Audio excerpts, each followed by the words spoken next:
Hi, my name is Brian Tran. I work for a company called DJI. We are the global leader in drones. Drones has a little bit of a negative connotation thanks to a lot of large companies like Boeing and yada.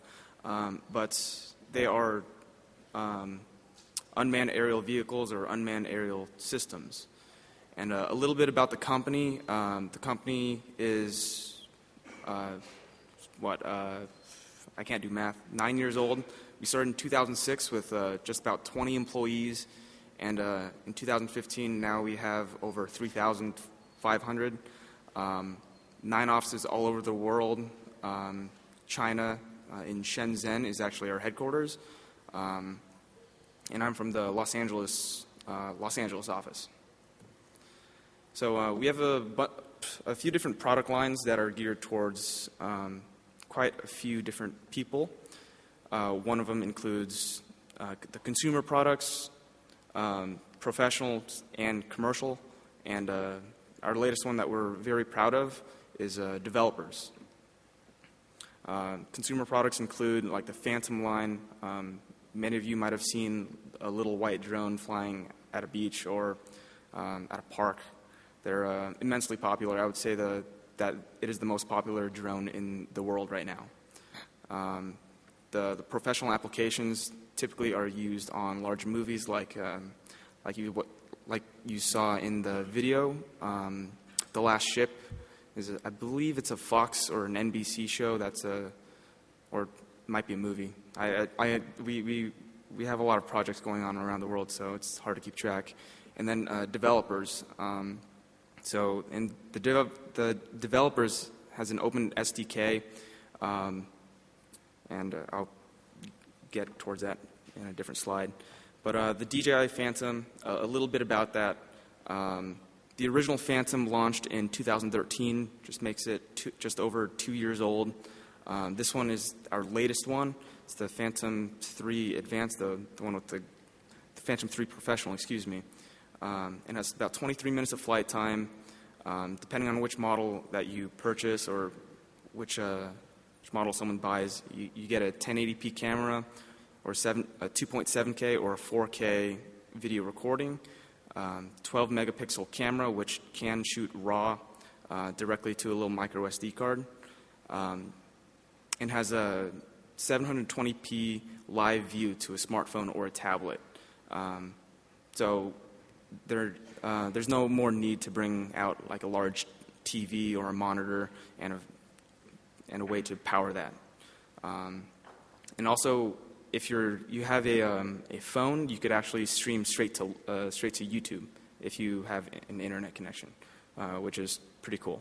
I know that GE and one of our subcontractors actually did a Periscope. Straight from a drone for Drone Week, maybe like 3 weeks ago. And that was pretty cool.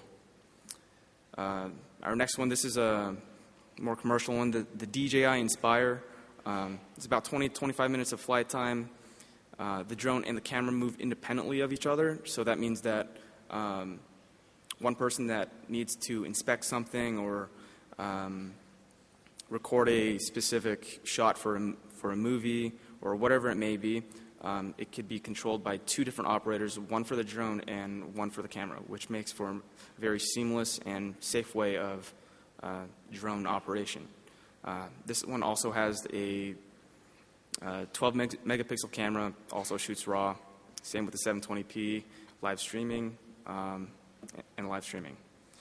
Now, the Matrice 100, like the one from the previous slide that you saw, that one has an onboard and a mobile SDK. The onboard lets you control the flight characteristics, and the mobile SDK lets you kind of tune that and use it on the go. So a lot of people, what they're doing that I know, they're creating like virtual reality experiences from drones with the mobile SDK. So what they're doing is writing an app and using it with Google Cardboard, and your phone's accelerometer movements actually are mapped to the gimbal control, so it makes for a really cool experience. But the possibilities of using the onboard SDK is what we are really excited about, especially when you use a system like Guidance. Guidance is really special because it has an obstacle sensing in every direction, which is different from GPS. That means that, like if a drone was flying in here, there's no GPS signal. But if I were controlling it and I lose sight of it or whatever it may be, it kind of works off of sonar, so it will know that people are there or a wall is there up to 20 meters. That's roughly 60 feet, which is really cool. And I think that Guidance by itself can be useful in many different applications. So this is just a little visual representation of Guidance and how it senses.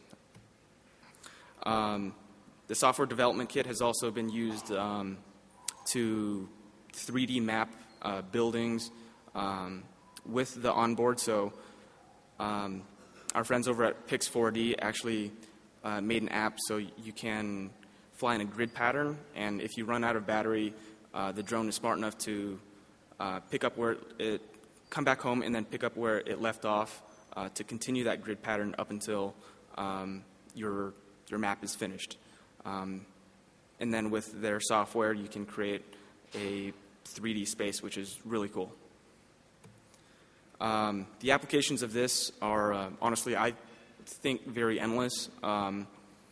I've personally helped out with the agriculture department, search and rescue, sports. Live broadcasting is really cool because it's a very cheap and inexpensive way to get an aerial platform as opposed to a more traditional helicopter, which is extremely dangerous and very costly. And the list could go on and on. And we hope that the Open SDK will help broaden all of the applications because as a 9-year-old company, we're moving really fast, a little bit too fast for us to keep up with.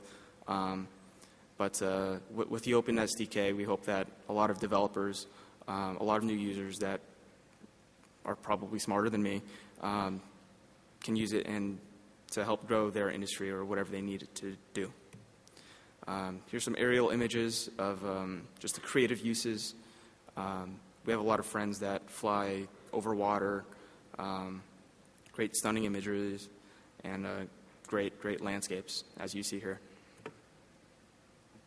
Cool. Does anybody have any questions?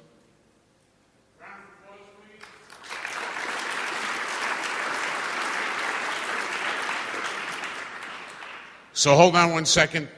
Dan's got a question. Dan, by the way, stand up and introduce yourself. Dan Shea, ABI Research, and look to Carl for all these great conferences and new things to talk about with IoT. So here's my 2 questions. Sure.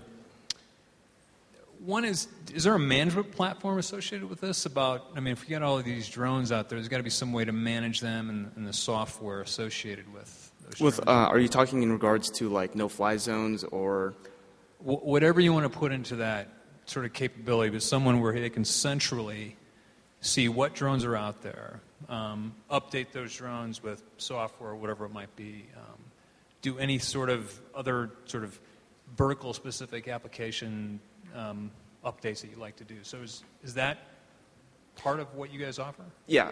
So with every single firmware that we update every single drone with, like your phone is going to need to update. Like otherwise it won't work because there's satellite updates, just firmware tweaks to make it more stable. And with a platform that's still only like 9 years old, these drones are flying, but you're still going to want the latest firmware because it's going to be the most stable. If you're running like a previous firmware on the drone but a newer app on your phone, it actually won't talk to each other. You're going to have to wait for it to upgrade, which is still a very easy process. I'm not sure if that answers your question. Okay, but I mean, anybody who buys, say, 50 of these little drones, is going to have something so they know where they're at. I mean, unless this is gotcha. an application where they're up and they're down and that's it. I mean, so I guess that's the basis of the question. Right now, I know with the Phantom line and the Inspire line, there's not a way to do that, but we're hoping with the Matrice 100, that is a possibility because, like, if you leave it on or it creates this home position, and you would be able to monitor from a computer or an iPad where the drone is on a path if you send out multiple at a time. It's just that a lot of that software is currently being written or just simply tested. Okay. Yeah. Okay. Second question is, you talked a little bit about security. Anything related to security on your with these drones that we should be keeping in mind as part of the solution? Security in terms of like if you're worried about people peeping up into your room, these like in the Paul Bart Mall Cop 2, that was not a very accurate representation because these drones are still flying and you are going to hear it. So I understand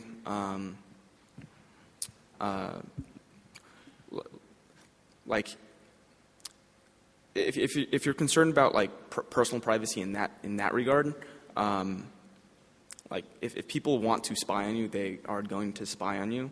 But with the drones, they will hear you because they're not quiet, because they are flying devices. But in terms of security for people taking over your drones, these are all of our products have a frequency hopping spread spectrum system, which operates off of 2.4 gigahertz and 5.8 gigahertz for both radio and video. And since